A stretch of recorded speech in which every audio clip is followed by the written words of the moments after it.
بسم اللہ الرحمن الرحیم۔ غزوہ خیبر کی فتح کا واقعہ۔ غزوہ خیبر اس غزوہ کو کہتے ہیں جو 7 ہجری کو مسلمانوں اور یہودیوں کے درمیان لڑی گئی، کیونکہ یہود نے دوسرے عرب قبائل کے ساتھ مل کر مسلمانوں کے خلاف سازش کر کے امن معاہدے کو توڑا تھا۔ خیبر یہودیوں کا مرکز تھا جو مدینہ سے 150 کلومیٹر شمال میں واقع تھا۔ اس جنگ میں 10,000 یہودیوں کا سپہ سالار مرہم نامی تھا، جس کا مقابلہ نبی صلی اللہ علیہ وسلم صرف 1600 مسلمانوں کے ساتھ کر رہے تھے۔ ان کا قلعہ ایک اونچی پہاڑی پر بنا ہوا تھا، جس کا دفاع اور دیوار بہت ہی مضبوط تھی۔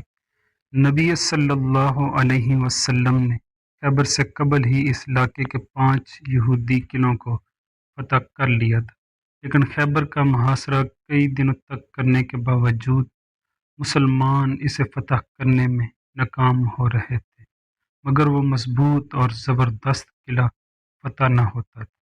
نبی صلی اللہ علیہ وسلم نے حضرت عمر کو لشکر کا امیر بنایا اور حملے کے لیے بھیجا، لیکن وہ شہید ہو گئے۔ پھر حضرت عمر فاروق رضی اللہ تعالی عنہ کو امیر لشکر بنایا اور قلعے کی طرف روانہ کیا، لیکن وہ بھی ناکام لوٹے اور سپاہیوں میں یہودیوں کے جنگجوؤں اور سپاہیوں کا خوف بیٹھ گیا۔ رسول اللہ صلی اللہ علیہ وآلہ وسلم طبیعت کچھ ناساز محسوس ہوئی تو آرام کرنے چلے گئے۔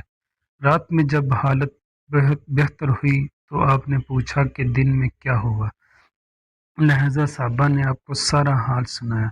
اس پر نبی پاک صلی اللہ علیہ وآلہ وسلم نے فرمایا، کل میں علم اس کو دوں گا جو اللہ اور اس کے رسول سے محبت کرتا ہے، اور اللہ اور رسول بھی اس سے محبت کرتے ہیں۔ وہ کرار ہے اور میدان سے فرار نہ ہوگا جب تک اللہ تعالیٰ اس کے ذریعے خیبر فتح نہ کروا دے۔ راوی بیان کرتے ہیں کہ اس رات کسی کو نیند نہ آئی اور سب اضطراب میں تھے۔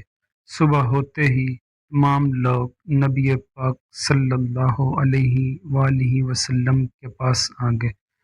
سب کی یہی خواہش تھی کہ جھنڈا ان کو ملے، لیکن نبی صلی اللہ علیہ وسلم نے پوچھا کہ علی کہاں ہے؟ کسی نے بتایا کہ علی کی آنکھ میں بہت تکلیف ہے، اس لیے وہ آرام کر رہے ہیں۔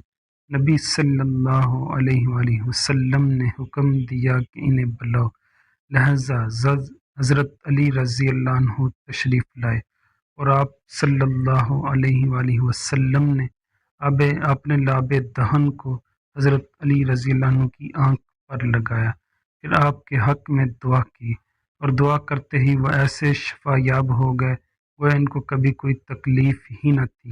آپ صلی اللہ علیہ وآلہ وسلم نے جھنڈے کو مولا علی علیہ السلام کے ہاتھ میں دیا اور نصیحت کرتے ہوئے فرمایا، اے علی، پہلے ان سے نرمی سے بات کرنا اور انہیں اسلام کی دعوت دینا۔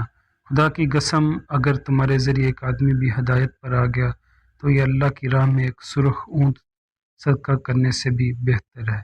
جب مولا علی علیہ السلام لشکر سمیت قلعہ خیبر کے دروازے تک پہنچے تو یہودیوں کی طرف سے مرہب رجس پڑتا ہوا باہر آیا، تو مسلمانوں کے لشکر کی طرف سے خود مولا علی تشریف لے گئے، اور آپ نے بھی یوں رجس پڑھا کہ میں وہ ہوں کہ جس کی ماں نے اس کا نام حیدر یعنی شیر رکھا ہے۔ مرہب نہایت ہی قدآور اور چٹان جیسا وحشی جنگجو تھا، جس کی ہیبت سپاہیوں کے دلوں دماغ میں بیٹھی ہوئی تھی، اور یہ مقابلہ نہایت ہی سخت نظر آ رہا تھا، لیکن شیر خدا حضرت علی رضی اللہ عنہ نے چند ہی ضرب اور ذوالفقار کے زوردار وار سے کچھ ہی لمحوں میں مرہب کا کام تمام کر دیا۔ اس کے بعد اسلامی لشکر نعرہ تکبیر سے گونج اٹھا، لہذا یہودی لشکر مسلمانوں پر ٹوٹ پڑے اور گھمسان لڑائی شروع ہوئی، جس میں مولا کائنات علی بن ابی طالب کی بہادری اور جرأت مندانہ لڑائی اپنی مثال آپ ہے۔ کچھ ہی دیر بعد خود نبی صلی اللہ علیہ وسلم بھی اپنے ساتھیوں سمیت تشریف لائے۔ تب بھی جنگ اپنے عروج پر تھی۔ راوی بیان کرتے ہیں کہ ایک یہودی نے قلعے کے دروازے کے پاس حضرت علی رضی اللہ عنہ پر وار کیا، جس سے حضرت علی کی ڈھال گر گئی۔ لہذا آپ نے اپنا بازوؤں کے زور سے قلعے کے ایک دروازے کو ہی اکھاڑ لیا اور اسے اپنی ڈھال بنا کر لڑنے لگے، یہاں تک کہ قلعہ آپ کے ہاتھوں سے فتح ہوا۔ مختلف روایتوں کے مطابق بیان کیا جاتا ہے کہ بعد میں 40 صحابہ نے اسے مل کر اٹھایا تھا۔ محققین نے اس دروازے کا وزن 100 من لکھا ہے۔